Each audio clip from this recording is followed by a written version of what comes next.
Welcome back mga kaaldab. Ito na naman po ang inyong lingkod, si Mr. Destiny at magbibigay po tayo ng pinakamainit na update po ngayon sa social media mga kaaldab.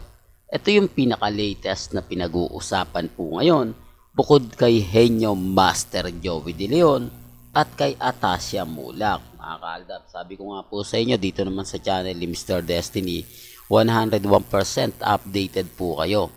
Ano man po yung mga nakikita ninyo, napapanood, napapakinggan, chill lang po kayo.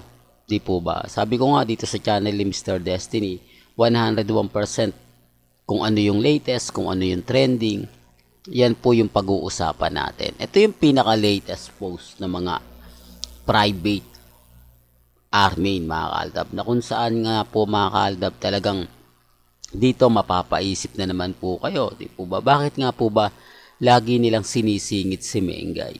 Bakit lagi po nilang kumbaga ginagawa to? Sabi ko nga po sa inyo, sila rin naman po ang kumbaga yung tipong sa kanila din po nang gagaling yung mga ebidensya at resibo.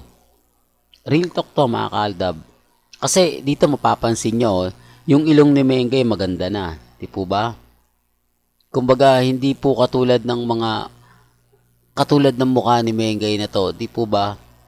Ang laki ng pagkakaiba. Sabi ko nga po sa inyo dito sa channel ni Mr. Destiny, lahat naman po makikita po ninyo, mapapansin. Tapos pansinin niyo po yung paa. Di po ba? Na sapatos. Halata naman po talaga na hindi siya tumutugma. Na kumbaga parang pinipilit lang po talagang isiksik. Di po ba? Sabi ko nga po sa inyo, depende na lang yan sa mga taong magre-react. Depende na lang po yan sa mga taong maniniwala, di po ba? Alam nyo naman po mga kaaldab na pagdating sa mga update, 101% tayo. Dito, kapansin-pansin nyo naman po na wala nga po dito sina Sanjo, di po ba, at Tria. Kaya nga po maraming mga nagtatanong, ano na nga na naman yung ginagawa nila Mr. Destiny? Bakit lagi sila nagpo-post ng mga ganyan? Para po sa mga followers po nila. Ang dami kasi nagtatanong, ang dami nagko-komento ng ganito ganyan. At eto pa po talaga yung isa. Di po ba? Kapansin-pansin nyo mga kaaldab. Napakaraming ganap, napakaraming kumbaga update daw po kay Congressman at kay Mengay. Wala naman pong post sa kanilang social media account, no?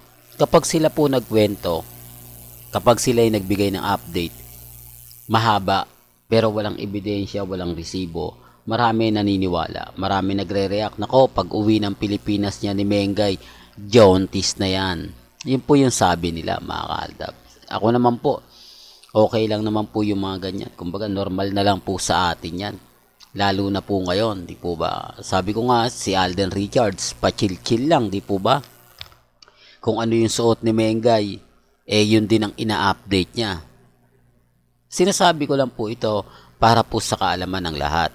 Para lang po sa mga taong bulag at sa mga taong nagsasabi ng ganito, nagsasabi ng ganyan. Ako, masaya po tayo. Dahil kahit po hindi magkasama sila Mengay at si Alden sa EAT, kahit pa paano nagbibigay naman po ng update. Ang kagandahan naman po sa mga post ni Mengay, sa kanyang Instagram, sa Twitter, wala doon si Congressman spotted. Tanging private account po ang nagpo-post na talagang medyo syempre hindi nga gaano pinaniniwalaan kasi private account nga po pwede naman po sila Mengay mismo mag-post o kung si Congressman spotted. Depende na lang po yun sa dalawa, pero ang kagandahan nga po hindi po sila nagpo-post. Di po ba? Doon pa lang panalo na po tayo. Doon pa lang masasabi natin na buti pa itong si Alden Richards, napakasipag magbigay ng update. Napakasipag magbigay ng mga kaganapan. Although sinasabi ng iba, syempre promotion lang yan, Mr. Destiny. Medyo mabigat daw po ang pelikula nila Julia Montes at Alden Richards. Yung sinasabing kailangan talagang kumita to dahil pag hindi, medyo sasambulat ito. Kumbaga parang sinasabi nila mga kaaldab na may masisisi kapag hindi nag-boom o nag-click ang pelikula nila Alden Richards at ni Julia Montes. Di po ba? Alam nyo naman po sa mga netizen, hindi naman po talaga nawawala yan.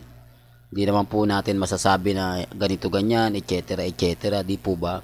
Ako, sabi ko nga kung ano lang yung latest, kung ano lang yung trending, yun lang yung binabalita ko. Di po ba? Tapos sasabihin nila, maka-Alden fanatics tayo kasi lagi natin pinagtatanggol si Alden.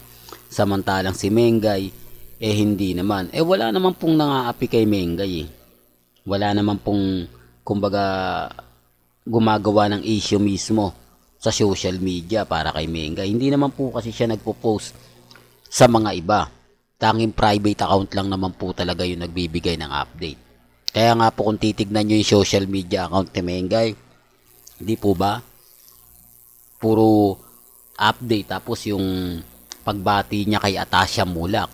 Di po ba? Speaking of Atasha Mulak, siya na nga po ba ang kumbaga bagong magiging paborito ng EAT habang wala po si Maine Paul Carson.